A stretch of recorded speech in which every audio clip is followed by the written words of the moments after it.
All right, I narrowed it down. This major earthquake that's either happening over here in Philadelphia or in Jerusalem. It's either one or two dates.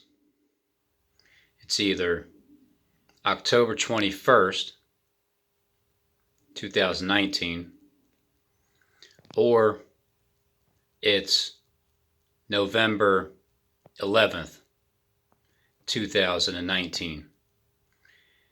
The major big-time earthquake that destroys a good portion and splits it in half.